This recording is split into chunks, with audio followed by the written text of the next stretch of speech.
friends, and welcome back to another action-packed episode of the NintenGems podcast, the Nintendo podcast where we talk about games, new and old. My name is Braydon, and I'm here with my lovely co-host, who I will allow to introduce himself. My name is Connor. That wasn't much better than what we've been trying to avoid. I thought you just introed what we were trying to avoid. The I'm joined by my co-host thing. I am joined by my co-host Connor today. There we go. Hello, I'm Connor. Cool. Baby steps. We're getting there. Yeah. By the next episode, I really think we'll have this down. But yeah, we're here. We're back. We're gonna discuss some interesting. We have two kind of very different games to discuss today. One of which I wouldn't even pinpoint as a Nintendo game to be discussed. Oh, you. But it's got its history. It has its history, but and one much more readily Nintendo flavored game that I guess we'll go into first, right? Yeah. Well, we've been playing Super Mario Wonder. I mean, Super Mario Brothers Wonder. Thank you very much. Beautiful.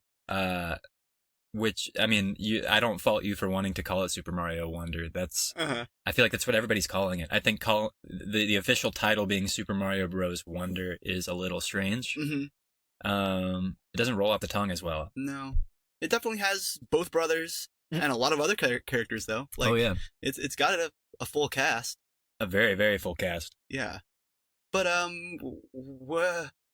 it's been out for a little while now. We're, as usual, fashionably late with our feedback, but our new release game. Yes, you know? But we needed some time to digest on interesting rocky kind of territory here. Mm-hmm. It's a lot to digest. It's a very big, weird smorgasbord of a video game. Yeah. Of a 2D Mario game, which is what it is. It's interesting the amount of people like friends and otherwise categorically normies, I guess I would say, that have not heard about this game even like coming out. Like they didn't know that there was like a new Mario game or like what that really means, I guess. But it's a brand new 2D side-scrolling Mario game, which we haven't had in like a decade. Yeah. Mostly 3D games, and then we had a couple Mario makers in the midst there, which kind of served as like the 2D Marios of like the Switch and the Wii U era in a way. But since the new Super Mario Bros. Games, this is the first brand new, fresh, innovative take on the 2D Mario formula, you know, since Super Mario Bros., that kind of thing. Yeah. And it really goes in a lot of directions. It attempts a lot of different things. Yes. And I think it lands a handful of concepts like pretty well. Mm-hmm. But then a lot of it feels very fluffy and kind of like just out there for the sake of wonderfulness, wondrousness, right. To capture the sense of the title. Because that is the gimmick. It's a traditional 2D Mario game, but like the chaos thrown in. Right, yeah. It's the gimmick of this game is that there are these within the levels there are these wonder flowers where normally you're just like kind of playing this normal 2D Mario game. You're jumping around, you can wall jump, there are different power-ups. There's a few other new things with this game that we'll get into, but essentially the core concept is that within a level there's a wonder flower, and if you touch it, the level turns completely upside down, metaphorically, but literally it might. Yeah. A wonder flower just activates an effect that is unique to the level, where the level just morphs itself, or a desert level to a water level. Yeah. Gravity literally reverses, kind of like you were saying. Right. You might transform into some weird Mario amalgamation thing. Or the lights will turn out and you'll have to play the rest of the level through the dark or something. Or some levels have entire musical numbers that start up when you touch the Wonder Flower. And the Wonder Flower is also completely, if you want, missable in all the levels. Like you don't have to touch it. I don't know. It's an interesting concept, and like we've been alluding to, it's very fluffy. It ends up feeling very fluffy. But in addition to that, I mean, there's the badges, there's all the new characters, there's the weird multiplayer mode that is like not the same as it was. I want to paint in broad brushstrokes as much as we can, because I feel like being a longtime fan of traditional 2D Mario games and having kind of like studiously replayed some Super Mario Brothers 3 for the NES before Super Mario Wonder came out, to like just kind of get in the headspace and to just think about the design logic of Mario. And I think I have the tendency to want to go very granular with it. That's because there are so many tiny little incremental changes to how 2D Mario typically works with this game, in an effort to my palate kind of feels like casualization in a non-derogatory way. Yeah. There's nothing. I mean, it's Mario. It should be I guess approachability is the term I'm looking for. Yeah. Which is kind of the direction that Nintendo steers these kinds of things over time. Is to make their games more approachable to broader audiences. But in a lot of like kind of meticulous, very, again, granular ways, it just kind of makes the experience less perfect, which is okay for a video game. But to me, I mean, I think Super Mario Bros. 3 is a perfect video game, like kind of through and through. Like just logically, it's game design logic and how it presents itself and how everything about it is just kind of like perfectly fine tuned to me. Yeah. So this like great grandchild of that, it really feels like Super Mario Bros. 3 is like Gen Z, like TikToker, great grandchild, like trying its best. Sure. For better, for worse. Well, and to that point, I don't know how seriously to consider this, but as far as I believe I'm correct in saying this is the first Mario game that's come out since the Super Mario Bros. Movie. That's true. The blockbuster that, shook theaters, and I don't know, we went and saw it and we enjoyed it as Nintendo Mario fans, but also like a whole new generation of kids, right, whose parents are gamers or even just Nintendo adjacent, went to show their kids this Mario movie. They're like, I want the Mario action figures, I want the Mario whatevers, and of course they want the new Mario game. And so like approachability, I do think to some degree was a huge factor in crafting this weird game. Absolutely. I totally agree. And if we want to briefly turn this episode into a Mario movie review show, we can do that. But I think the Mario movie came at a very interesting time, and was executed in a very interesting way. I just rewatched it like last week with some buddies. And it was like my fourth time watching it. It's a little exhausting, honestly. When the surprises aren't as fun. But anyway, it is just interesting how much the movie capitalizes on like this cultural cache that Mario has, and this sheer recognizability of like what Mario is and what he does. And you're right. And then Mario Wonder comes out this same year, but has presumably been in development for like, a long time. Certainly. And it shows. I mean, again, the game is just so jam-packed full of so many things. It's very pretty. I disagree. Oh. Wasn't trying to derail there. Sorry. I can't help. No, it's okay. I guess that was the end of that point anyway. Mostly just like, yeah, Mario Wonder comes at a very critical time. You're right. I think the Mario movie was uber successful and again revitalized the cultural like iconography of Mario, and I feel like, do you remember watching the Animal Crossing anime and then like going back and playing the games and being like a little let down that it's like not as in depth? I think Mario was almost stuck there for a little bit, where like this supplemental material in Mario movie really brings the world of Mario to life, alive. But but the games are a little flat. They're a little, there's not much like storytelling or world building going on in them. And this was kind of like, this was the time for them to prove themselves, for Nintendo to like put a Mario game out that matches like the wonder and that just slipped out of the tongue. I didn't even mean to use the W word. But yeah, to like, cash in on that cultural cache of Mario. And I really think it is probably extremely successful with that, to an audience that needs to be approached to. For me, a gearhead when it comes to video games and I mean, let alone Nintendo games, retro Nintendo games on, year 3 of this podcast or whatever. Mm-hmm. I think it delivers in some very underwhelming ways. Yeah. What about you? What do you think? Well, as we've discussed several times on the podcast, primarily, I believe, discussing Mario games, 2D platformers, 2D Mario games in particular, are not my favorite games. I was looking forward to this game for, I don't know, partially hype reasons, also forever attempting to find the love that other people have for these kind of games. Mm-hmm. And so, I was looking forward to it. I love a good Super Meat Boy. I love Celeste. I don't know, there's something, and Metroid games are great. It's not like a whole 2D side-scroller issue. It really is often... You're not allergic to the genre. No. It's something maybe about the overall simple nature of a lot of 2D Mario games that, I don't know, the balance just never really clicks with me. But, I wanted to play it. Sure. That's interesting. I mean, I think that simplicity is tied to that approachability that, Mario is supposed to have. Yeah. Mario 3...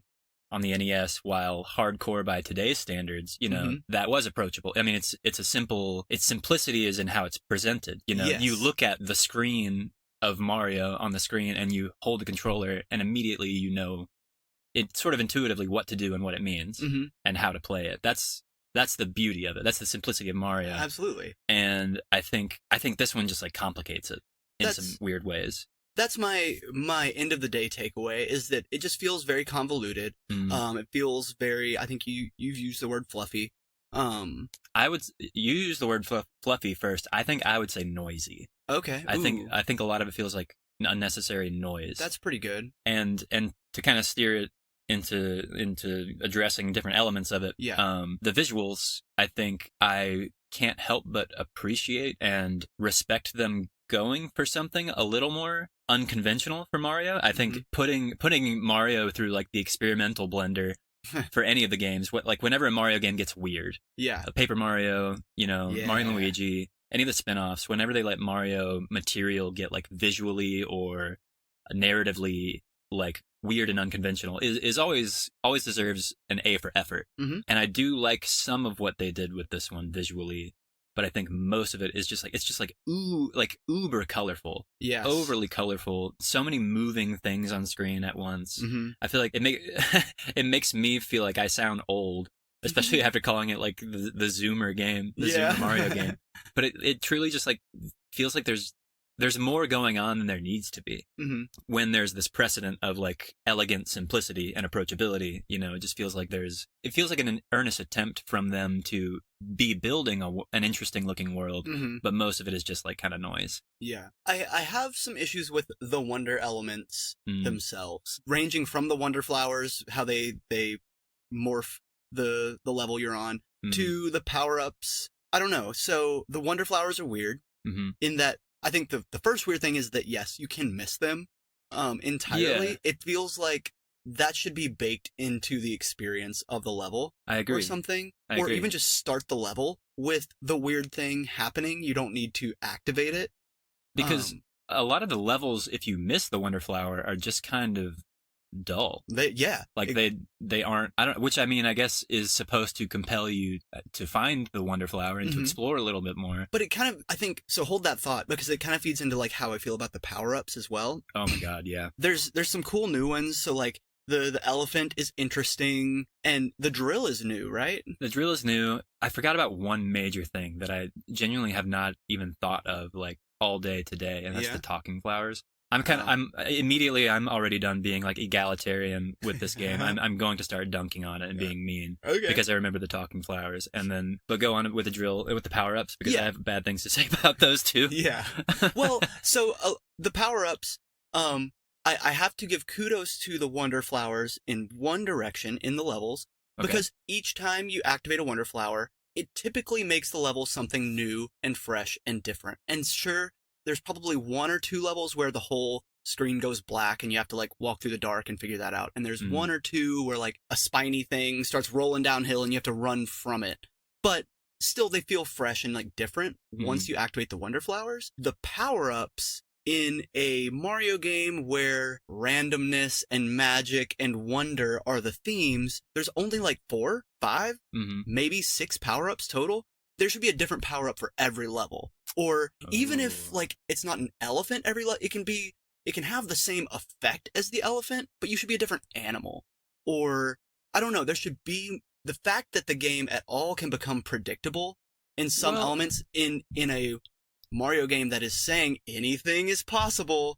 I don't want to be an elephant 20 times throughout the game.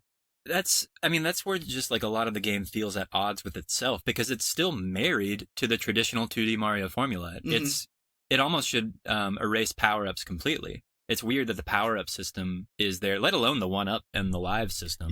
Is still hanging around for whatever reason. But yeah, the power-ups feel limp because, I don't know, some of the Wonder Flower effects, I notice at least that some levels and some of their subsequent Wonder Flower effects do emphasize having a particular power-up. Sure.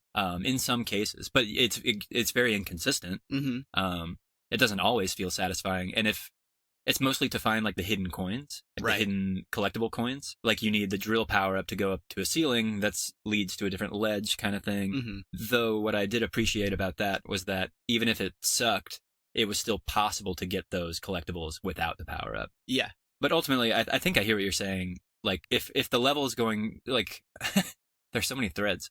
Traditionally, a Mario level is sort of built around you having one power up, right?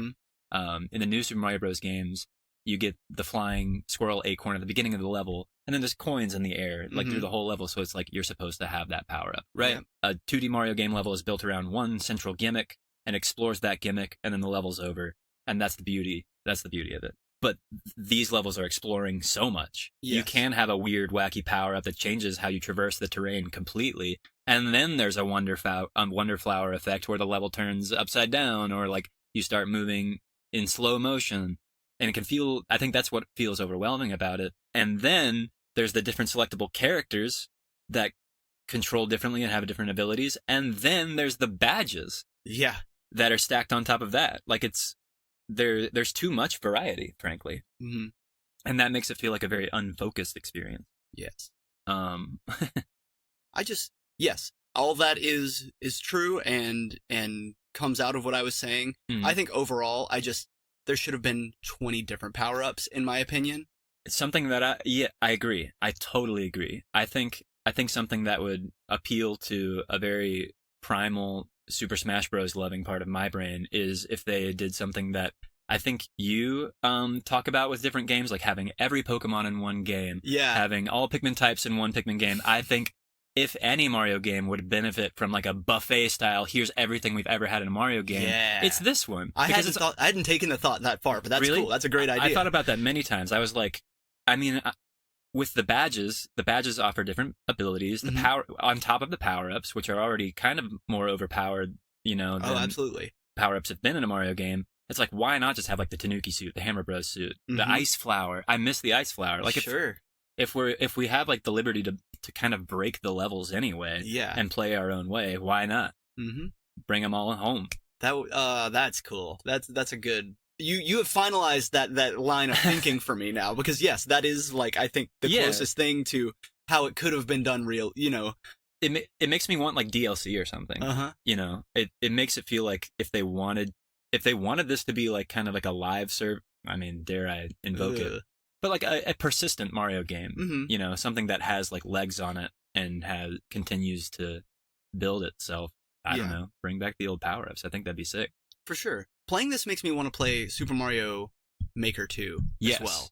Totally. Because kind of, as I mentioned, like I like a good challenging platformer where like I just bang my head against this one screen like a dozen times until I get the flow right.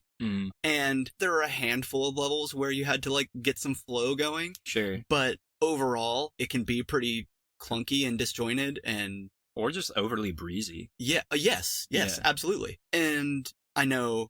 I don't know if Nintendo would necessarily even provide the levels that I'm looking for in Mario Maker 2, but I know the community has created totally the degree of challenge I'm looking for. I mean, Mario Wonder has a couple challenging levels. Mm-hmm. Did you 100% it? I never made it to that final badge run. It's cool. It's the best level in the game. Yeah. Because it's doing the Mario thing. You have one specific ability, and it's designing the levels around that. Mm-hmm. And it, it's a video game level. It's cool. It's good. It's satisfying. And then I don't know. I think it's time to mention the talking flowers. Okay. It doesn't have to be time to mention, but you got some beef. You got some. Do you have anything good to say about them? I turned them off.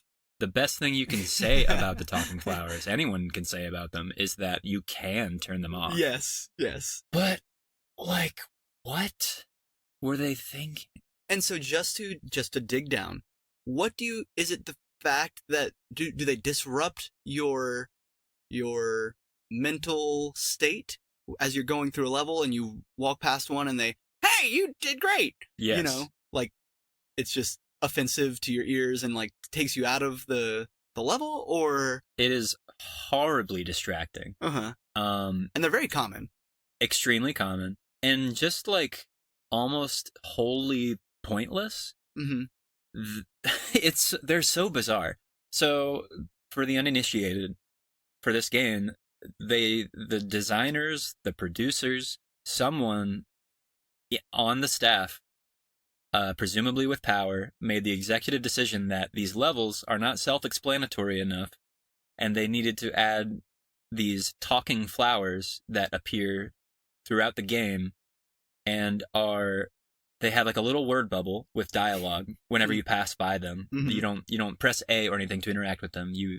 They say their quote or whatever, their quip, their quote, their advice. They comment on anything and everything. Yeah, some of them are, the sky is blue, and then some of them are, you should swim. Right. Yeah, some are tips, some are jokes, or are trying to be, but they spout this quote, and then they speak it out loud in English, which is the only spoken dialogue in the entire game. In a game with written dialogue and conversations between characters, the only spoken verbally dialogue are these talking flowers, and it's super distracting, super out of place. Mm-hmm. The voice acting is awful. Yes. I don't know if it's the actor. I think it's probably the direction. I don't know. I don't know what it is, but whenever the disconnect came, as an actor myself, when it came to what I, as the player, was feeling and was experiencing at the moment that the flower said the thing versus what the text on screen read, the performance of the voice was inexplicable. And I just emphasizing the wrong word. I know this is very nitpicky, but it just, I get it. Every line felt misread to me, and which is part of what was so distracting, let alone I don't know, just the fact that they were there at all. Mm-hmm. The only voiced thing. I think the design, I think they look ugly. I think they could have been a lot cuter if they're going, I mean, they are cute, actually. They're kind of cute. I think if they had a cuter voice, maybe it would make more sense. I don't love the whole Flower Kingdom aesthetic. Really? Yeah, It doesn't bother me. I don't think it's very interesting, but I think it's mostly they needed to set it somewhere that wasn't the Mushroom Kingdom. Yeah. But even the little flower... The Boblins? Yeah. Yeah, just... The Bokoblins? Everybody that is new to the game, Yeah. I don't love the designs. I don't love the anthropomorphized flowers. Do not help. I just hated them so much. I just think if they're added to the game because they felt that they needed some sort of tip system in the game to help new players and make it more approachable, that's great. Do it in a different way. Mm-hmm. If it's got to be the talking flowers, fine. Give them a cuter voice or something that makes more sense in world. Yeah. They just sound like a 40-year-old white guy. Mm-hmm. They're not. I don't know. Did you feel like the reads were weird? Yeah. Oh yeah. How long How long into your playthrough did it take you to turn them off? Oh, just a handful of levels. You didn't. I did. I kept them on the whole game. Oh, are you serious? Yeah. Why? And then I tried Japanese. Japanese spoken dialogue to see if it felt different. But then I was now I don't know what they're saying because I have to read it on screen. Right. And sometimes you're cruising, you know, it's important that they're spoken because sometimes you can't read the dialogue bubble in time. Mm-hmm. I don't know. It's just so bizarre. It got to the point where I didn't even read the dialogue because, I mean, they are, like, they're either meaningless jokes and, like, just commentary on your surroundings or a loose tip that, like, is kind of feels like designed for a 5-year-old. You know, like somebody's first Mario game. Of course, approachability, Zoomer Mario game, commenting on what you're doing. Yeah, like I'm not like because I definitely I know for a fact I started tuning them out completely. You know, and I got pretty good at that. That's like impressive. Audio and visual aside, you play with your volume off. Quite a bit. Yes. Oh, you're lucky. But in this case, you're lucky. Yeah. Yeah. I hate them. Speaking of audio, though, what do you think of the music? Yeah, it's all right. Name one song. Yeah, no, see, that's nothing captured the magnificence of what is possible in a Mario game. They really tried though. They had some ambitious stuff. Mm-hmm. Like we've mentioned, like there are some levels with like musical numbers essentially. Yeah, which are interesting, and they like time certain like level dynamics to the beat of the music, which is kind of cool. It's more interesting in concept than it is to play, which is unfortunate. Because the level feels more concerned about executing that said musical number than like making it like a fun rhythm game or something. It also can't like make it too challenging of a level because replaying a musical number over and over can get kind of grating. You know, the whole final boss was a musical number. It was all right. It was cool. Yeah, I beat it in one shot. Yeah, same. The different characters. Do you like Nabbit? I think Nabbit's awesome. I never played as a Toad, as a Yoshi, or as Nabbit. I ended up employing the Yoshis or Nabbit for when I was replaying a level to collect the coin. Ooh. Which, you know, gave a little variety to it. A little bit. But it's also, like, very bizarre to play as any of them because you're not taking damage. Yeah, I was about to say, those are the kind of the quote-unquote easy mode, right? Yeah. For the uninitiated listening to this episode that are not in this closet right now, this game, you can play as like 12 different characters. Yeah. Mario, Luigi, Peach, Daisy, 2 Toads, Toadette, a bunch of Yoshis, and Nabbit are all playable. They all control the exact same way, except for the Yoshis and Nabbit, who have some unique abilities, don't use power-ups, and don't take damage. So they're functional easy modes, but they're also robbing you of some of the experience, like with the power-ups and stuff, which is fine, I guess. I don't know. Yeah. Again, very inconsistent. It was weird replaying some of the levels with the easy mode characters because it felt like some of the level gimmicks just like completely washed over them, just like almost pointless to play. Yeah. And then some weren't. Some were like you could get all 3 coins with them and experience the wonder, like get all the wonder seeds as well, pretty handily. I don't know, just inconsistent. Did you play the time trial combat levels with Mario and a power-up? Oh, yeah. As Yoshi? Okay. Mario and a power-up. Conventional. Yeah. For sure. I played those fair and square.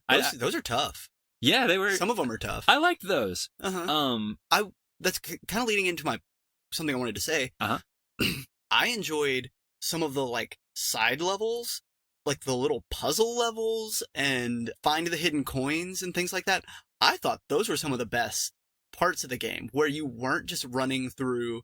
You weren't trying to speed run a level, essentially, and get the Wonder Flower and then finish. So there were, like, combat trials where you had to defeat, like, a couple different screens of enemies in a certain amount of time, or like, the purple coins, the collectible coins, would be hidden around a small map. And I found most of those to be pretty annoying. Really? The coin finding ones? Oh, I loved those. Really? Yeah. Otherwise, I completely agree with you, and I want to keep going. Well, and those were really fun. Actually, as something on maybe we should just touch on before we multiplayer. The puzzle levels were really fun having multiplayer turned on because they would kind of like drop like little hints. Right. You know, they'd drop their flag on an invisible block, and that would kind of hint me that okay, try punching there. But playing single player, they're like almost impossible. Oh, 100%. Almost impossible. Yes. To determine where things are hidden by yourself. Yeah. I mean, continuing the challenge level conversation, I mean, like, and then there's like some rhythm game kind of challenges. I'm with you. I like all the challenges. I want to talk about the multiplayer Did you have anything else to say about the challenges? No, I just want to shift. I thought those were a little more refreshing than even some of the main levels. You know? And I totally agree. I think they're some of the best parts of the game as well. Yeah, and they were more in depth than going in like a Toad house and they give you an item or something like that. Right. You know, just it was nice. Little side quests. I mean, even more stacked on the point that like they're fun because they're one concept. They're just like one thing. Instead of trying to do everything. How much did you play in multiplayer? I mean, I had it turned on at all times. Okay. What was your experience like with that? Because I did too. Sometimes it disconnected for some reasons. Yeah. It was...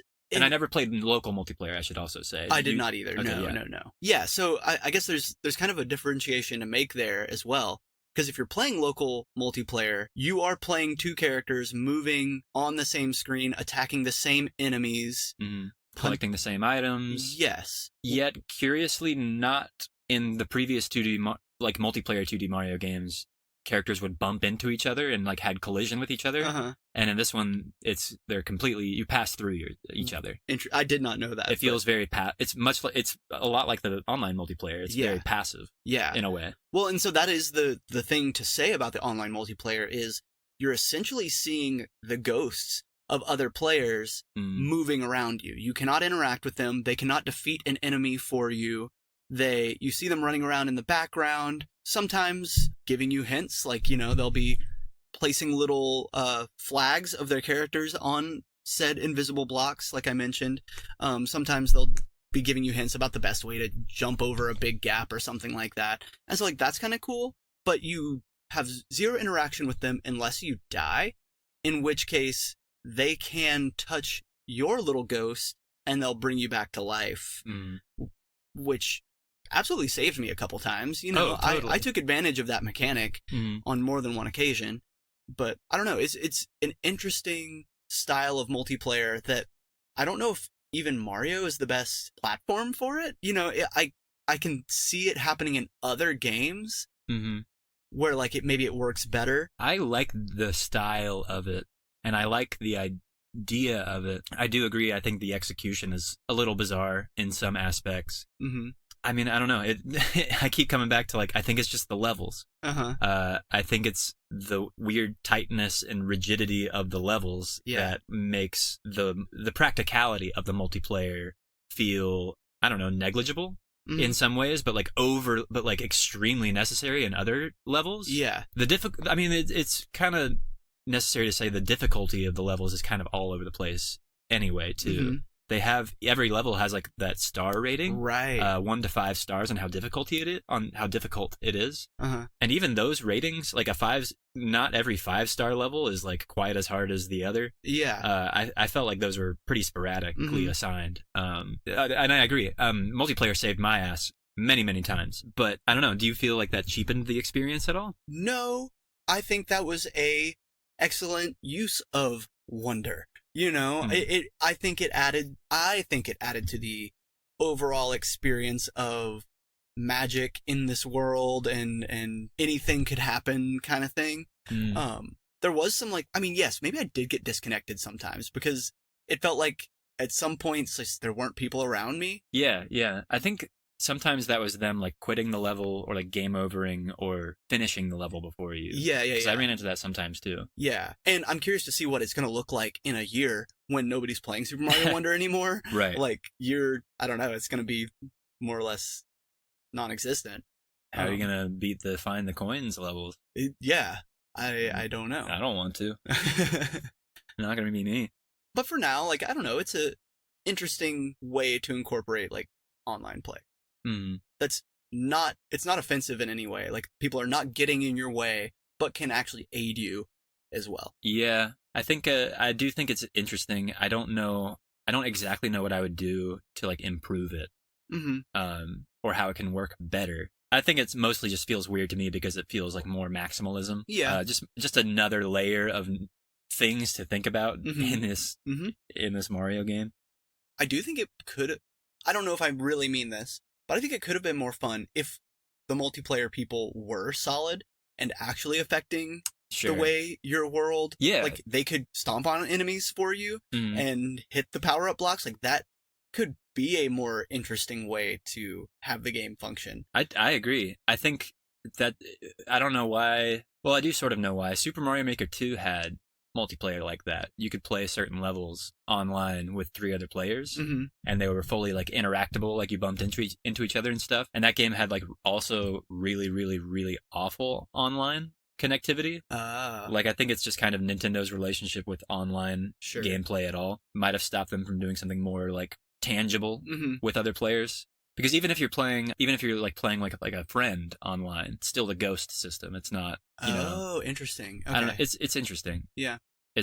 And you earn the heart points with online players, which don't mean anything. Don't mean anything. And they should be supplemental to the purple coins in the main game. The purple coins are annoying and stupid. Yeah. Should I start rattling stuff off of my list? Yeah. I love that. I don't love this. I'm being sarcastic.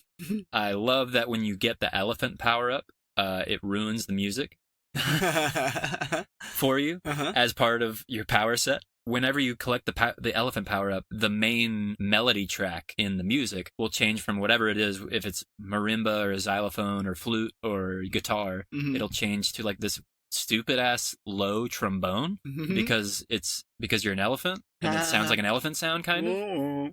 I mean, yeah, and like sometimes it's cool, but it just like ruins some tracks for like no reason.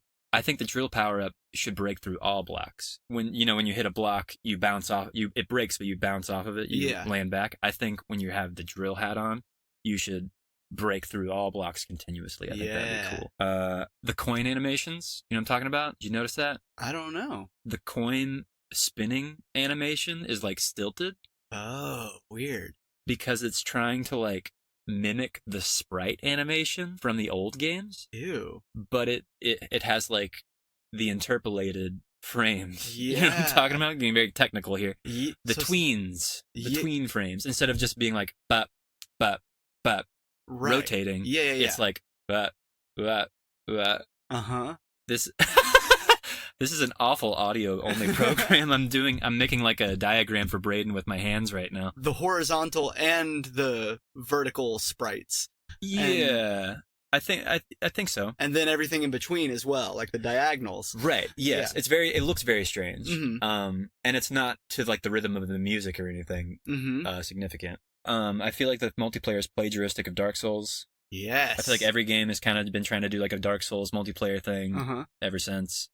And I like that in concept. I think it's cool, but I think it's weird in Mario. Why the fuck can I not buy items with flower coins? Yeah.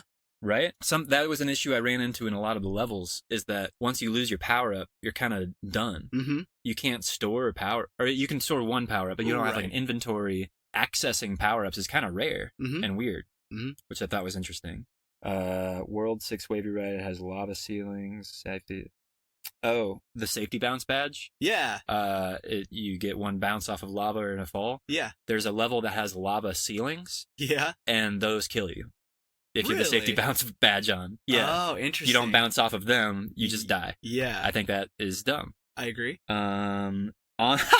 Online players are not invisible in invisibility badge challenges. In challenges where you have the invisibility badge on, and you cannot see your character, and that's the point of the level. Yeah. You can see other online players. You can see their outline. That's funny. Which breaks the level. Yeah. You know, like, I don't know, kind of dumb. World 6 expert badges. Every level should start you with a mushroom. Yep. That was the only badge I used. Right. Me too. I mean, I toyed with a couple throughout the game, but like that was the one. That was my main badge. Was like start the level with a mushroom. Right. And it's because power-ups are so hard to come by. Yeah. If you go into a level little and you get a mushroom, then you're missing out on half the level's fun. Absolutely. But if you start as Big Mario, the first exclamation block that you come across, it's going to have a power-up for you. And then you can fully... You can experience the joy of the level as it's intended. Yes. And actually have fun with it. A novel concept.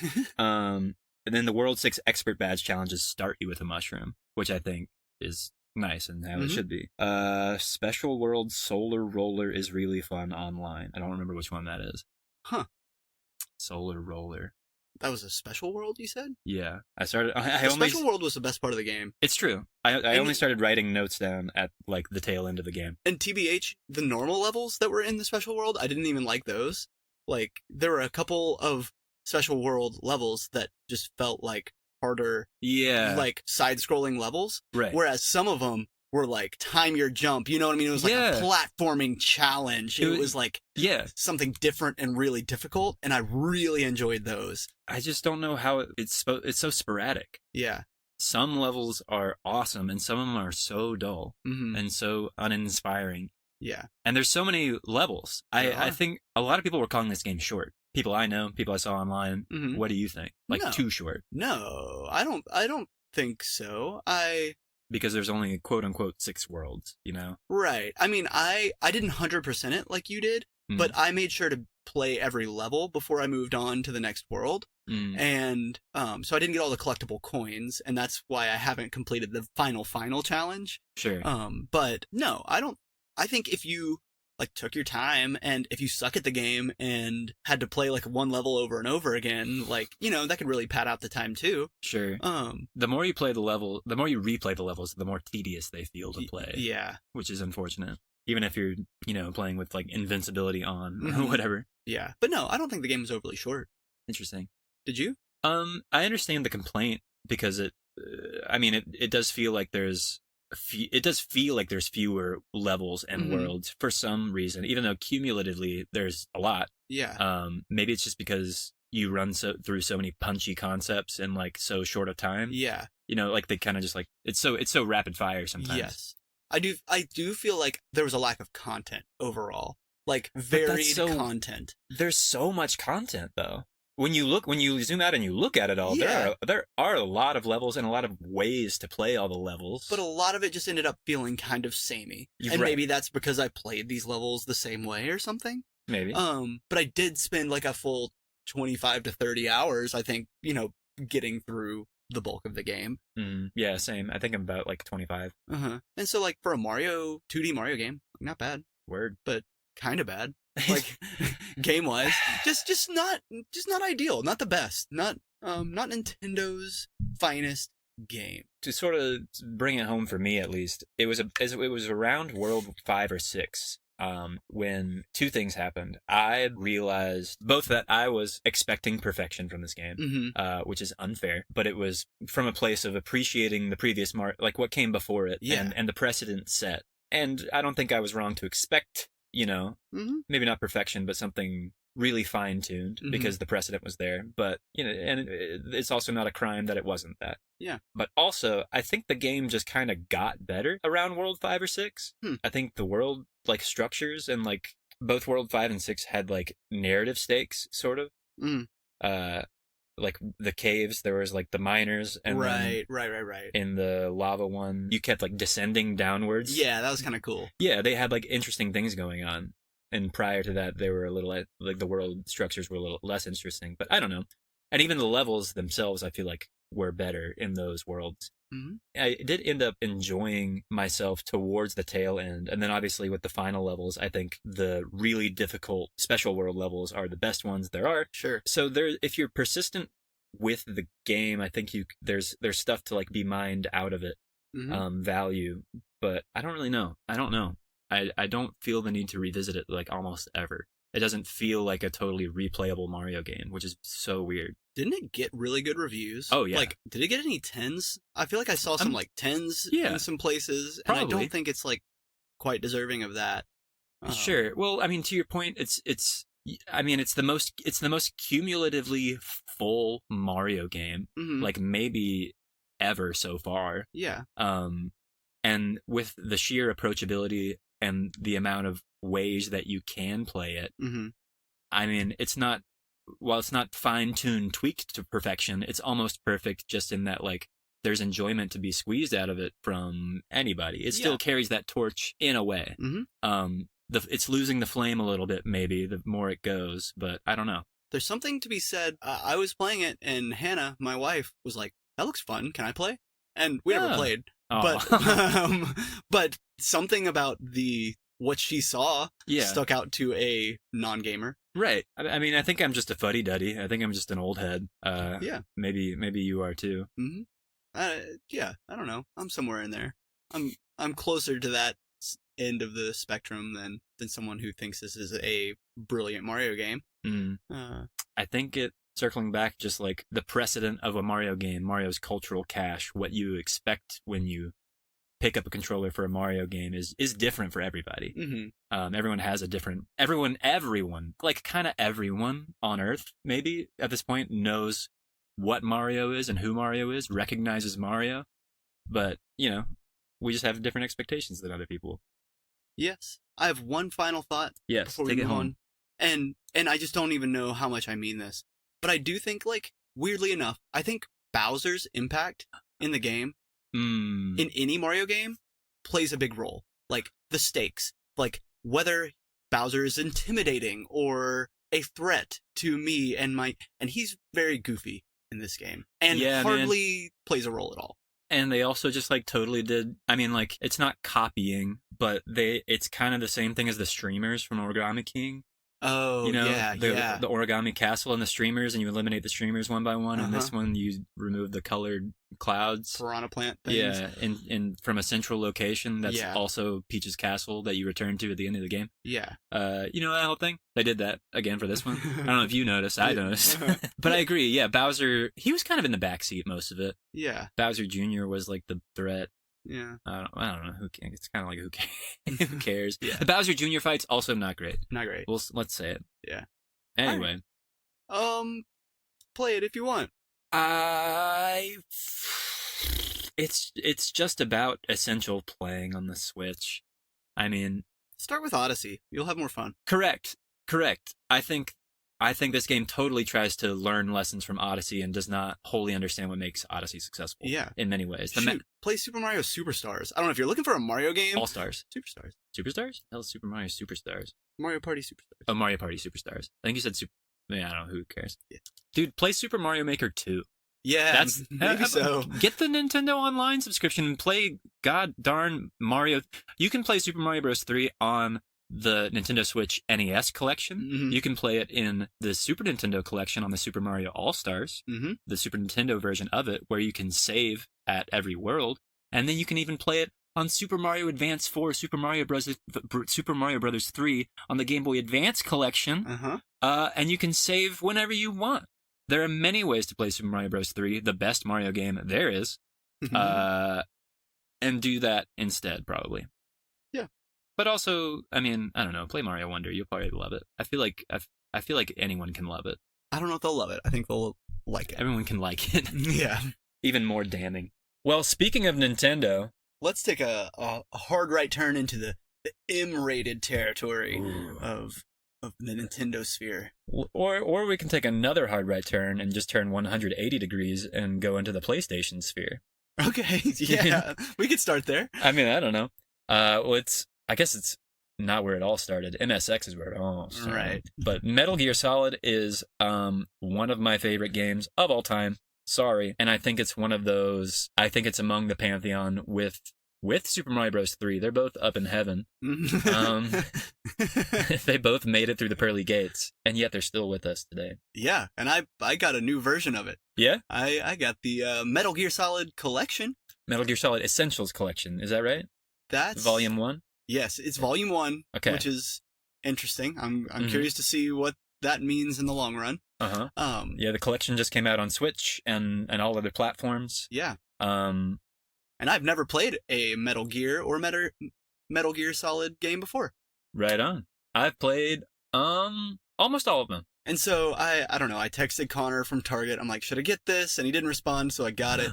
And I started with Metal Gear, which was an interesting experience. And I didn't quite beat it, but I got like way further than I... It's not the NES version, is it? No.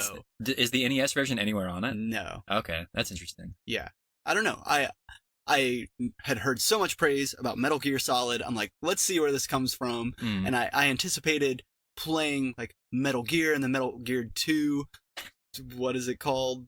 Solid Snake. Solid Snake? Metal Gear 2 Solid Snake, yeah. Okay. And then there's Metal Gear Solid. Yes. How much primer do we want to give for like the uninitiated, whoever may be listening to this? I mean, for what Metal Gear? You have 2 minutes. Well, allow me to eat into this time by also saying that sorry for those loyal listeners that we have out there. We are not talking about Super Mario RPG. That was also maybe what Braydon was going to get at Target that day. Yeah. But Santa's going to bring it for me. Okay, word. We'll get to it someday. Yeah. But Metal Gear Solid, Metal Gear is a long-running series of video games since the NES era, or before, since the 80s. Long-running stealth action video game series. Published by Konami, developed in-house by Konami most of the time, helmed by the legendary Hideo Kojima, a prolific video game director, designer, writer, producer, developer, sort of media mogul. At this point, yeah, in current year, he's mastering all media. It's true. He's come a long way, but his humble beginnings were with adventure games, kind of for older consoles. Snatcher is a famous one. It's like a cyberpunk detective story. Okay. It's like an old school adventure game, kind of like Famicom Detective Club that we've covered before. Yeah. And then that sense of like an emphasis on narrative. Hideo Kojima famously wanting to direct movies his whole life and being a big fan of movies, incorporating very distinct narrative elements into his video games.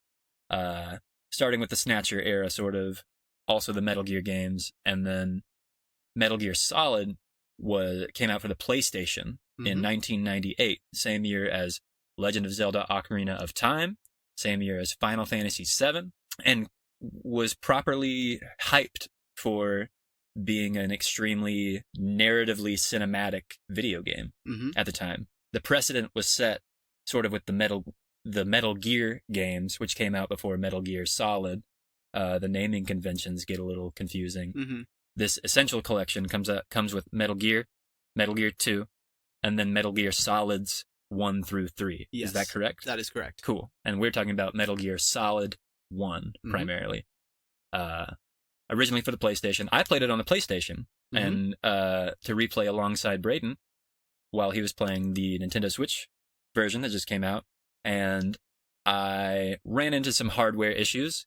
It's a 2-disc video game, right? In its original form, and when it came time to switch discs, I ran into some technical issues, and so I could not finish my present-day playthrough of the game, which is unfortunate because I'm having a lot of fun. But I've played it before, and I love it. What say you? It was a really impressive experience. Right on. So true. Yes. So it's funny. I guess I just kind of need to like pick it apart a little bit.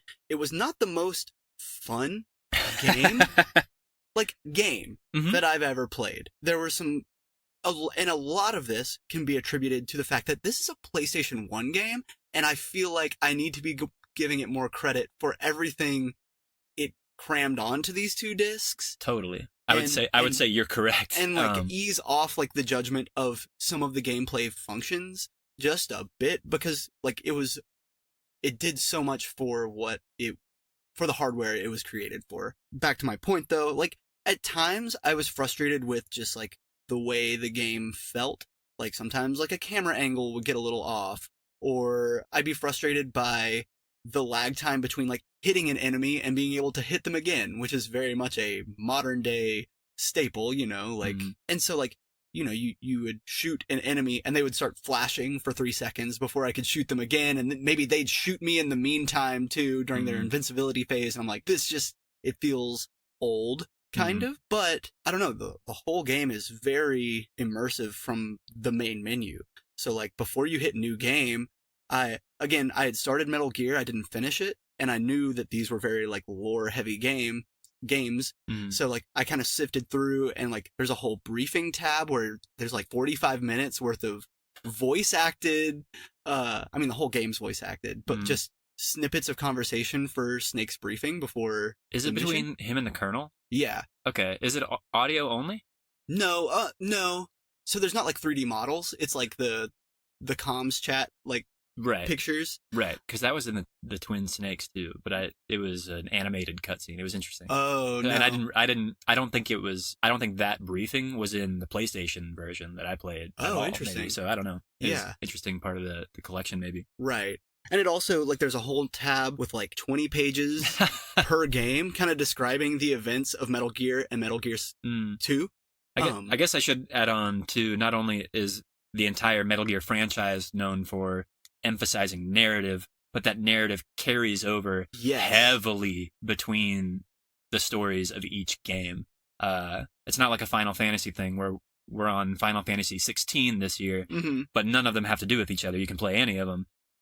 Metal Gear games, you kind of have to, if you want to invest in the narrative at all, which is, you don't have to. You know, it's a perfectly adequate stealth action game without it. But if you want to invest wholly in the experience, you need some familiarity. Yes. But I didn't realize it was 20 pages worth of reading. Yeah. Well, to get into the first one. It's little, you know, it's like 3 or 4 sentences per page. Like, you know, you just kind of scroll through.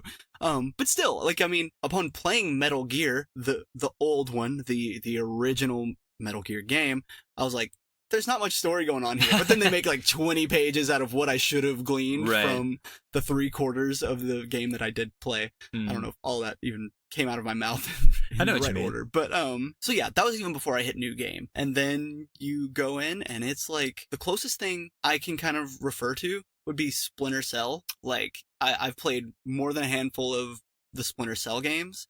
And upon starting Metal Gear Solid, kind of opened up in a similar sequence. Like, Snake is getting ready for a mission and you're about to get dropped off. But I can see how Splinter Cell, I have it backwards, you know? Right, yeah. Like, Splinter Cell completely, I mean, Metal Gear more or less invented the stealth genre. Yeah. You know, and Metal Gear Solid, in, again, same year as Final Fantasy VII and Ocarina of Time, like, in its own way, revolutionized 3D games and what they can be, especially with stealth gameplay, you know, the granddaddy of it, as it were. I think Splinter Cell is a good comparison point, I think mostly for the gameplay, but what I found interesting about this playthrough, some insight I gleaned, I think the best modern analog we have for this kind of game is it's a Batman Arkham-like. Ooh. You know what I mean? Interesting. Yeah. Because it's kind of a Metroidvania style world. It is. And progression, and, you know, punctuated by these very character-driven boss fights. Yes. I don't know. I that felt resonant with me this time around, but Splinter Cell definitely. And I mean, so many other games get their DNA somewhat from what Metal Gear Solid started, you know. So the sky's kind of the limit. Yeah. I just really hadn't digested much Metal Gear Solid culture before. You know, I was in the zeitgeist when like 4 and 5 were both released, so I knew they were really big releases, but just it didn't mean much to me, especially at that time. Yeah. I think interesting to note, I mean, just a parallel in this episode, in this conversation, Metal Gear has something of like a large cultural cache to a lot of in the gamosphere. Yeah. Solid Snake is in Super Smash Bros. You know, kind of a big deal. And Metal Gear Solid 4 being like a launch title for the PS3 was a big deal. I don't know, yeah, just a lot of influence, a lot of popularity behind this series, and which I think is just so fascinating, because I think on like an internet culture, like meme level, Metal Gear and Hideo Kojima are so ubiquitous. Yeah, I think it's fascinating that that this is your first foray into the why, the where from. Yeah, it's funny how memeable this game kind of is as well. It feels very Japanese and like very melodramatic. You know, I can't. What's a good word to describe the way the story unfolds? Like, I don't know. Melodrama is right. Totally.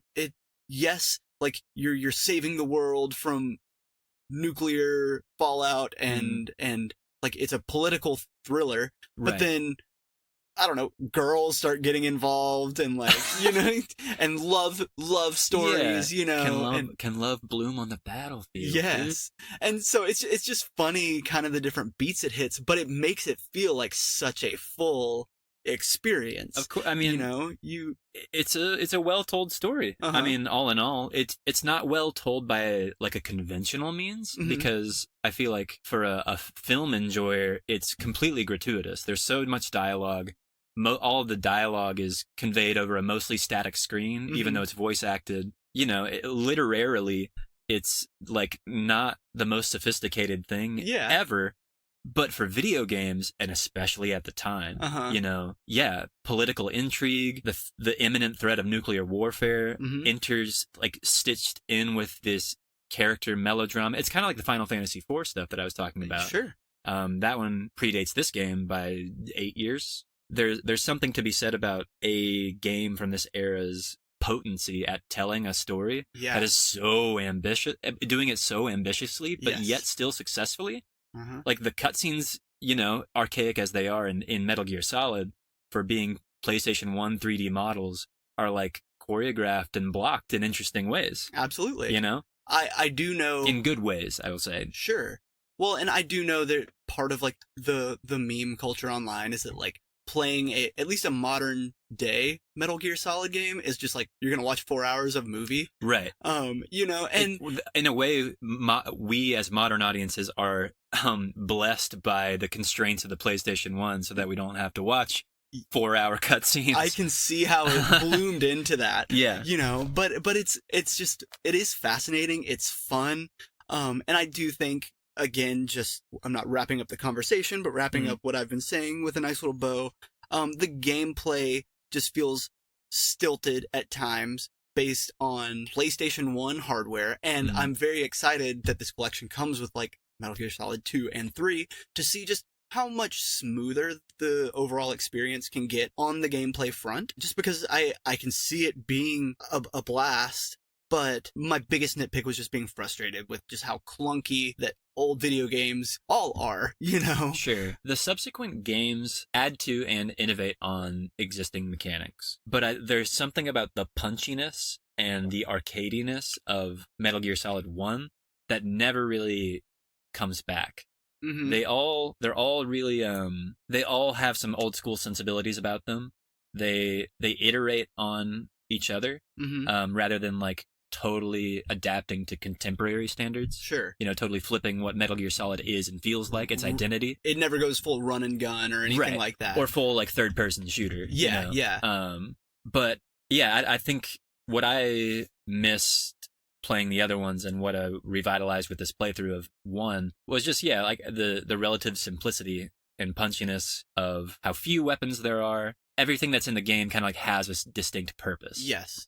As superfluous as so much of it can feel, because there's so many like what feel like bells and whistles to the experience, but are kind of beautifully interwoven into it, like the boxes. Yeah.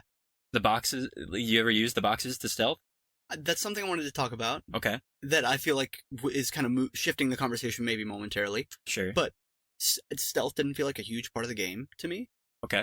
I don't feel like I snuck around that much. Either I wasn't very good at it, or I just engaged in combat like more than was like expected. Maybe you did. I'm not sure. Like stealth was certainly a concept, and like I wouldn't just. I can think of a couple examples of where I'm like waiting for one of the guards to like move around a certain corner, and then I'd proceed. Sure. But like I don't think I ever used a box for stealth purposes. Okay. Sure. I mean, that's fair. You can though. And you can like there's like speed runs of the games that use the box and manipulating enemy AI in a way like to get like the highest rank, not even speed runs, but just to you get a special rank and special rewards if you complete the game without killing anyone. Sure. It's totally possible. Yeah. But it's just old school sensibilities. It requires mastering like the mechanics as they are, right, in a particular way. And the box is just one example. Mm-hmm. But I don't know. I just think it's a beautifully elegant game. Mm-hmm.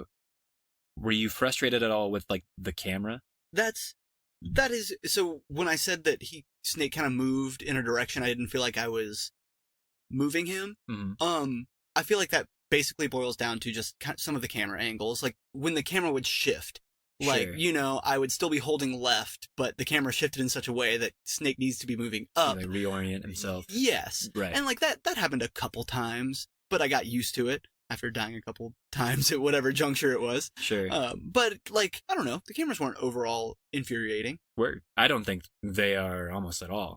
I think the beautiful synthesis of the whole game takes place in like almost pretty much the whole game takes place in like a top-down perspective. Mm-hmm. It's wholly rendered in 3D, but the 3D game environment is in a top-down perspective. You're watching Snake, from above go around corridors and around obstacles. Yeah. And you also have the radar that shows enemy placement and their vision cones, Yes. Yes. And I think the synthesis of seeing what's on screen, seeing the radar, but also being able to press triangle or Y or whatever it is on the Nintendo controller, to go first person. Yes. And fully immerse yourself in, looking around a corner or looking through the scope of your weapon. Yeah.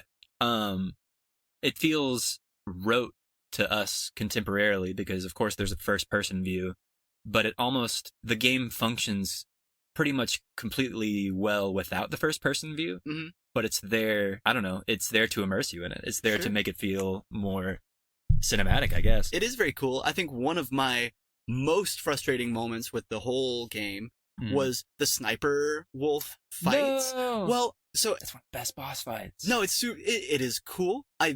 Snake's breathing makes it difficult. Yes. Like, it bobs around and you're in first person mode, and so like you're trying to tame it. I then later learned that like there's some drug you can take. Yeah. Like it's an item. Yeah. Like drugs are not. It's not Grand Theft Auto. Right. But like, yes, there's an item in the game that will slow steals your breathing that you can find. But also, it's definitely just the Switch's hardware. My Joy-Con drift sucks. Monkey stuff, and that's a bummer. Yeah, and so like that made the sniper fights fairly difficult. Okay, fair enough. And so again, like that's almost my own fault, for how I'm choosing to play the game. Well, choosing. I mean, it's on the Switch. Yeah.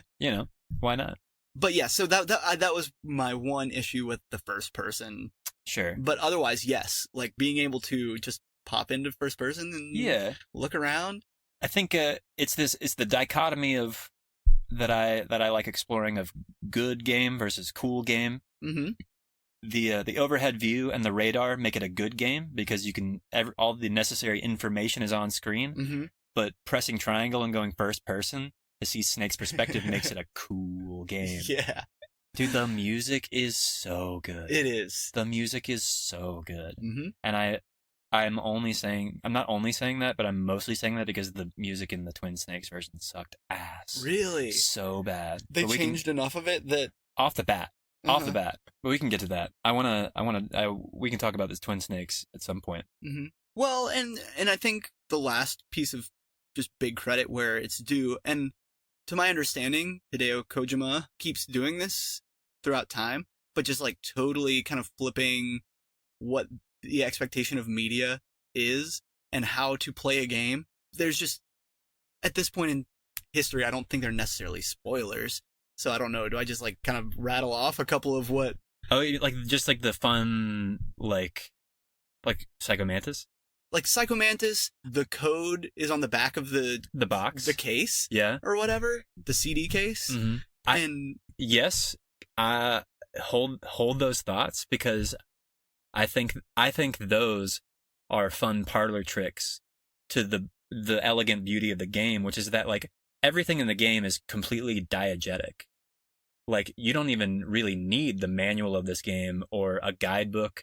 You never really need to look up a YouTube tutorial for this game because at any point you have the codec. Sure. Yes, you can ask for help at any point. It's a game. It's an internally, logically sound way of accessing a guide, a what am I supposed to do button, how to kill this person, a tips for this boss button, where am I supposed to go button.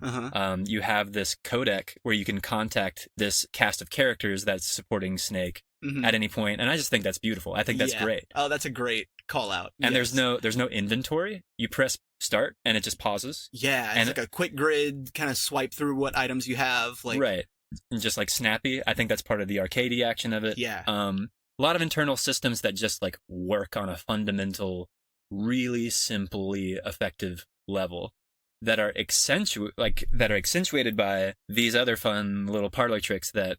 These moments of like fourth wall breaking, very meta. It's not gameplay. You can't. I wouldn't call it that. Well, yeah, but they're cool. Yes, they're cool as hell. Yes, do experiential? You You know what I mean? It's just it is like it's like game breaking almost. Right. I think all I'm attempting to proceed is that it takes a really firm foundation of sound, solid game mechanics and systems in place to swing for the fences and make something something really conceptually oddball and interesting. What else other than Psychomantis? I mean, I don't know. You tell me about your experience. Yeah, well, and so, I mean, I think I kind of alluded to the two big ones, at least the two that come to my mind first, is and it was weird because I was playing on the Switch, which did not have the requisite information for me, but you're talking to this fellow prisoner, and he's like, the code you need to, like, deactivate the nuke or something, is on the back of the CD case. And at this time, you have an item in your inventory called, like, something disc. Yeah. And so, like, you'll, like, scroll through your quick inventory and read the description. It's like, there's nothing, it doesn't mention any kind of code. It doesn't mention how to further investigate this item. And it turns out on the back of the jewel case for Metal Gear Solid for PlayStation 1, there's a screenshot of a character discussing a code. And that's where you, like, get this secret. This particular thing that you need to progress in the game. Yes. And so, like, that is pulling you out of the video game experience. It is having you move through the real world to look for this number.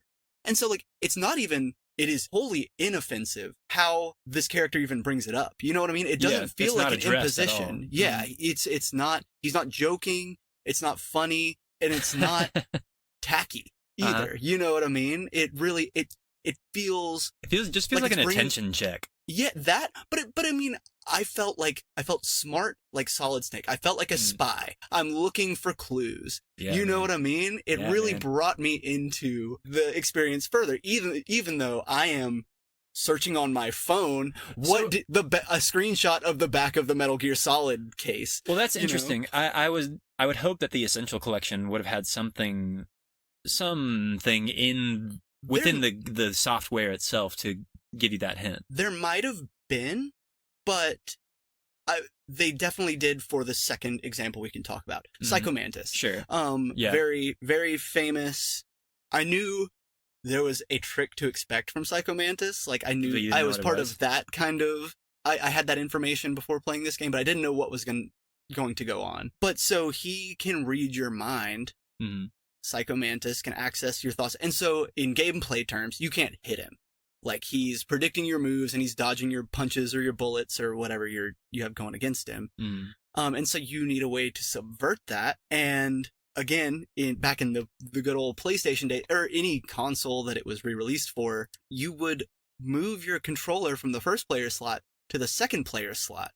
And he couldn't predict your movements anymore. Like, you had... This tip is explicitly, if you call the colonel, he tells you that that's what you have to do. Yeah. Eventually. Yes. Which I think is also part of the beauty of the codec, is that it's not right away. It's if you... It's like 4 times. Yeah, 4 or 5 calls. It's like, starts off with like, there must be some way to outsmart him. Yeah. I wonder if he's reading your controller port. You should put your controller in the different port. Yeah. And so on the Switch version, if you pause and go to options, there is literally a setting, what port are you using? And so you just kind of flip the toggle over to player 2, and then you can start hitting him. But if you're playing for the first time, you're just like, oh, that's an interesting setting. Yes. Yeah. And so... Did he say anything about, like, your play experience? I know about that trick, too. So apparently, like, on PS1, he would read your memory card to see if there were any other, like, Konami games or something like that that you had played, and he would reference them as if he were reading your mind. Like, he says different things based on your gameplay up to that point. Like, if you've killed a lot of enemies, or if you've gone undetected, or if you've taken like a long time. Interesting. He'll give you some slightly different dialogue too, which is, I mean, it's all kind of cutesy, but still cool and interesting and innovative in a way. It makes it feel personalized. Like, it's interesting because, zooming out, Legend of Zelda, Link is supposed to be your avatar. You put whatever personality you want on him. Whereas Solid Snake comes fully formed. Yes. You know, he has a personality. He's a character, but still, it's trying to put you in his shoes. It manages to do both. Yeah. You know, it immerses the player, and, you know, makes them feel like Solid Snake is there. Yeah. And so... a third-person and first-person view, baby. Absolutely. That's what it's about.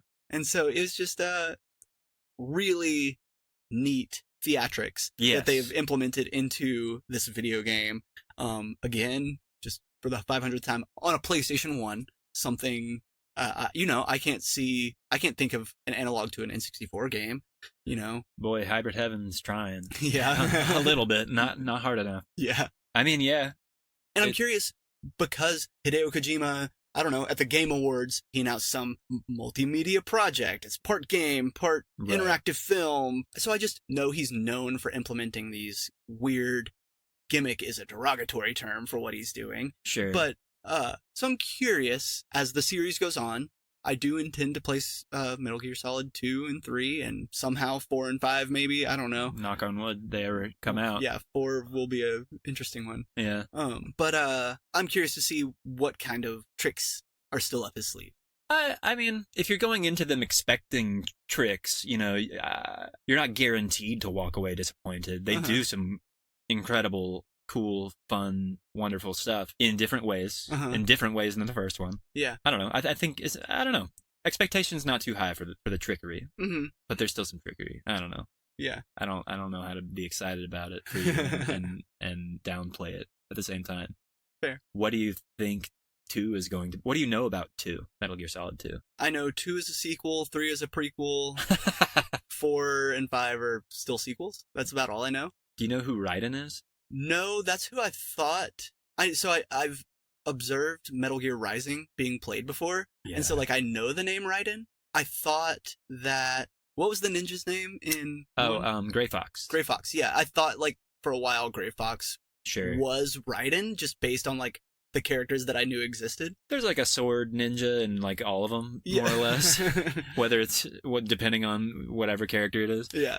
I guess maybe 3 doesn't. But yeah, so I don't really know Raiden. I don't have, other than my fingers crossed that gameplay's just a little smoother, a little more fluid. Mm-hmm. I don't have really any expectations or knowledge of what 2 and 3 will hold.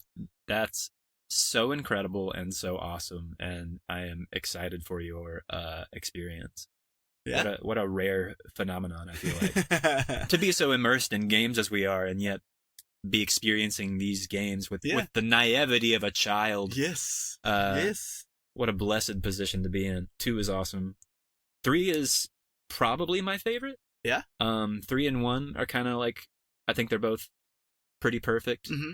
2, I just need to replay again, honestly. Yeah. 4 is whatever. It's not whatever. It's a very big deal. And 5 kind of I don't like that much. Is it because it's different?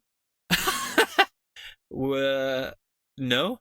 Doesn't it go open world and get a little more third-person shootery? Sure, we'll rephrase your question. Are you asking if I dislike it because it's different? Yeah. I don't dislike it because it is different. Similar to Mario Wonder. It just takes different swings, and some of those swings suck. Some of them are awesome. Mm-hmm. It's kind of a really good game, following that hype train from day one, from the first trailer. Yeah. And then 2 years later to the game's release was just very strange compared to what we, and I don't know, again, a lot of them are some of them are prequels. Right. And this was a prequel that was bridging between Metal Gear Solid 3. I don't know why I'm talking about Metal Gear Solid 5 so much all of a sudden.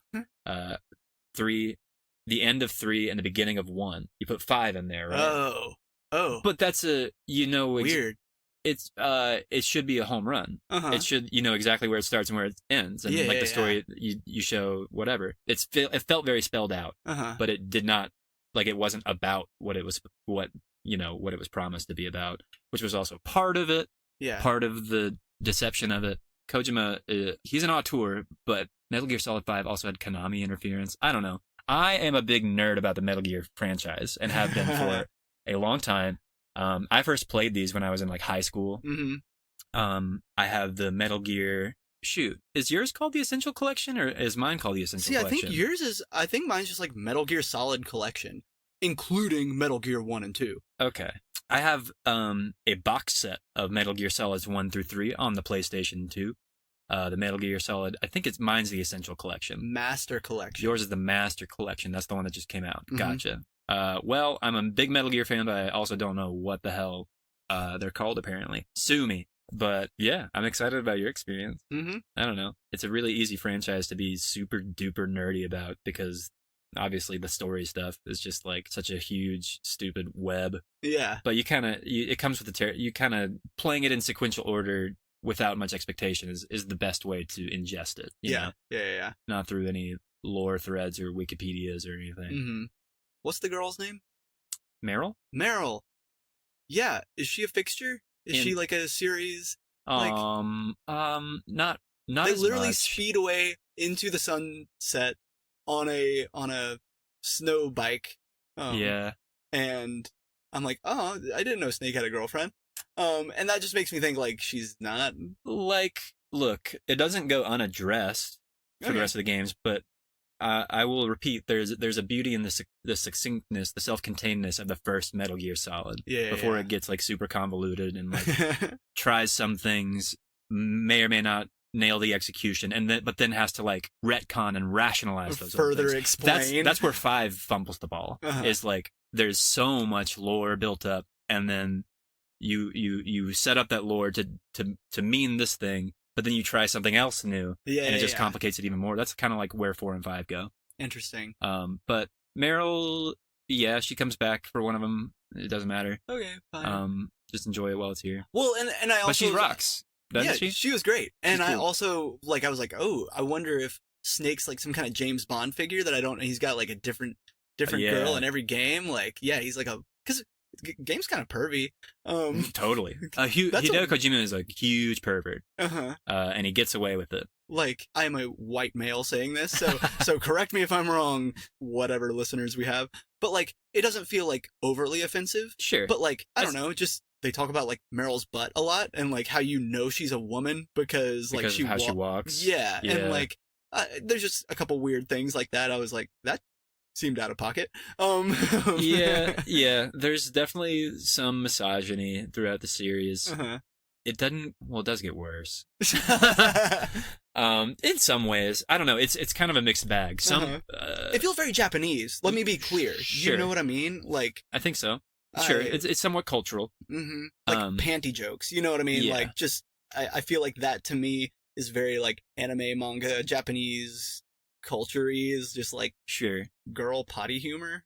But even that is sort of elegantly interwoven into this one, Metal Gear Solid 1, because Hal Emmerich, Otacon, is sort of the vessel for that point of view. Yeah. That portrayal is sort of, I think, is intentionally there to be at odds with how the game presents the women. And to be perfectly clear, like, there's an actually decent game beat about having to identify a guard that walks differently because it's Meryl in disguise, and so like she walks differently. Like, you know what I mean? And it's also because she's green. She's she's not a full-fledged soldier. Yes. You know, that's part of her arc. She doesn't know how to act like a soldier, as it were. And so, like, I don't know. I don't even remember how I brought this up. You accused the game of misogyny, and I shot you, of wokeness, and I shot you down. Yeah. And so, like, I don't know. It wasn't over the top, but I'm curious you say it doesn't get better, huh? Okay. It depends on the game and the character. It's a mixed bag. I'm in. Don't worry. 2 is great. Yes. 2 is awesome. 3 is awesome. 4 and 5. I mean, I full disclosure, I have not played 4 because we've never owned a PlayStation 3, which is what it's locked to at the moment. But I've watched the whole thing on YouTube for whatever it's worth. So I want to play it. I think apparently the gameplay is really good. But no, I loved it, and I'm eager to keep it going. Right on. I want to savor it. You know? Yeah. I do feel like a baby experiencing something for the first time, and there's not many games out there that I just haven't paid attention to. Kind of like I seem to have ignored Metal Gear Solid all these years. Sure. And I mean, I don't know, there's so many of those. And it's so beloved. It feels like an honor to be coming in kind of fresh to that's what playing Final Fantasy such a beloved series. Final Fantasy IV felt like, you know. I feel like there are a lot of these big history celebrated franchises that we being Nintendo kids kind of didn't really break into. Like, I don't know. Neither of us have played a mainline Dragon Quest or like a Devil May Cry. Absolutely. I don't know. There's a vast world out there. What does Peach say in the Mario movie? There's a lot of universes out there with a whole lot of galaxies. That was beautiful. Thank you. What did I say? This is the 4th or 5th time seeing the Mario movie last week? Yeah, I'm sorry. Jeepers creepers. It was fun the first time, but it's going to be another minute before I can go even a second time, I think. Yeah, I don't blame you. I have to hear Chris Pratt say, "My name's Mario," one more time. Where am I? What is this place? 3,000 times. All right. Mario 3, one of the best games of all time. Mario Wonder, iffy. Metal Gear Solid, one of the best games of all time. Mm-hmm. Splinter Cell, iffy. Mm-hmm. Just kidding. I don't really know that. Splinter Cell's pretty cool. I haven't played the first one in a while. Pretty cool. Yeah? Yeah. Cool. What else we got? Nah, man. Let's get out of here. That was clean. Oh, wait. Oh, I'm sorry. I did want to mention. We're dirty. Go. We're dirty. Metal Gear Solid did get one remake in the heyday for the Nintendo GameCube. So when I experienced the PlayStation issues with my copy of Metal Gear Solid, I was trying to play it on the PlayStation and I ran into the disc issue. I instead I gave Metal Gear Solid The Twin Snakes a shot, which is a 2004, I believe, remake of Metal Gear Solid 1 for the GameCube, exclusive to the GameCube. I didn't know much about it going in other than that it has, updated visuals and audio, it's updated for the GameCube hardware, and that it had some modern control schemes. It had some additional game mechanics and control options from Metal Gear Solid 2. Essentially like the incremental changes gameplay-wise from Metal Gear Solid 2 implemented into Metal Gear Solid 1, which is interesting. I was like, okay, that kind of makes sense. I read some reviews that were positive, but they were like, the controls make the game a little too easy because you can do more things than the original release of Metal Gear Solid 1. I hated this remake. I got through like 3 rooms and I could not do it very long. The music is different. The music is different, which alone is bad because the music was flawless. The music is worse, in my opinion. The controls don't make any sense with the new levels. Dang. Already, I mean, I didn't play too much of it. I bounced off it pretty hard, but I don't know. It's made by a European studio. I forget what they're called. They made Eternal Darkness. Oh yeah, Sanity's Requiem or whatever on the GameCube. My biggest hint that it was not going to be an enjoyable experience was the big produced by Hideo Kojima on the box. Ooh. Not directed by, produced by. Right. Approved by Kojima, but not really, and maybe overseen. I want to read like developer interviews or something because it's just a very strange. It felt like a 6th grader's view on like what made Metal Gear Solid good. Interesting. And reinterpreted it for the GameCube. Why the GameCube? With 2 and 3 coming out on the PS2 around that time, why did they feel the need to remake Metal Gear Solid 1 from the PS1 to the GameCube? You know what I mean? Like, it feels like a weird leap to me. It is a really good question, I think. I thought it was just to give it a shot, kind of. But, I mean, I don't know. Playing it was a very viscerally strange experience because it felt so different from this, canonized stone cold classic of a game, like this like bizarre reinterpretation by a completely different studio and completely different team. Sure. With completely different flavors. It wasn't. All that to say, mostly, that it was not the alternative way to play Metal Gear, to revisit Metal Gear Solid 1 that I was hoping for. Sure. Interesting to revisit in the future, maybe with like some more historical context. I want to like read some interviews or something, like read about the development of it. Yeah. Because it's just so weird and hasn't been re-released ever, not even for this Master Collection. Right. On the Switch, no less. Because they renamed it Twin Snakes as if it were something new and fresh. I don't know. I saw that it got like positive review scores for the time, but like, I don't know. It feels cheap. Yeah.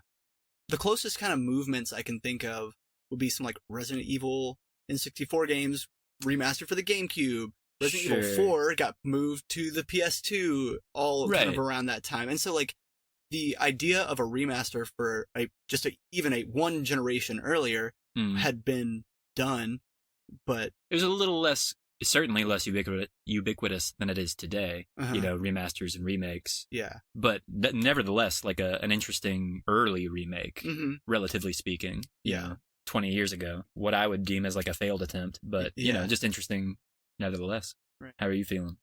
I'm feeling all right. Metal Gear Solid, like, definite thumbs up. Like, find a way to play it. You won't regret it. And it's not even that long either. It's like 15 hours maybe for this first one. So, like, see how it sits with you and move on to the next one like me if you liked it. Yeah. I think approaching it from the perspective of, like, looking at the franchise is very easily overwhelming. I mean, you approve of it, yes, of this game. Absolutely. I think, the best approach is to just like see Metal Gear Solid 1 as a singular video game and enjoy it for what it is. Yeah. So, thumbs up there. Mario Wonder, side thumbs. I don't know. Yeah. Do what you want. I might thumbs down Mario Wonder. I really don't know. It's good for your 10-year-old for Christmas. Yes. Yes. But if you yourself are the gamer looking for a fun challenge, or the Metal Gear Solid Master Collection is your game, my friend. Maybe so. The NintenGems Holiday Gift Guide. Let's hope. Are we getting this one up before Christmas? Doubt it. But the NintenGems GameStop gift card buyer's guide for when you get a GameStop gift card for Christmas. There you go. Or a Nintendo eShop gift card. You know. Absolutely. Here we go. Skip Wonder. Go for Metal Gear Solid. Yes, you will not regret it. Neither will your 10-year-old. Right. All right. Well, this has been NintenGems Podcast. As always, thank you so much for listening. Make sure you are subscribed on whatever platform you're listening to us on right now. Give us an email, nintengems@gmail.com. Like us on Instagram. We'll be back soon. My name is Braydon. And I'm Connor. And we will see you next time. Thanks for listening. Love you.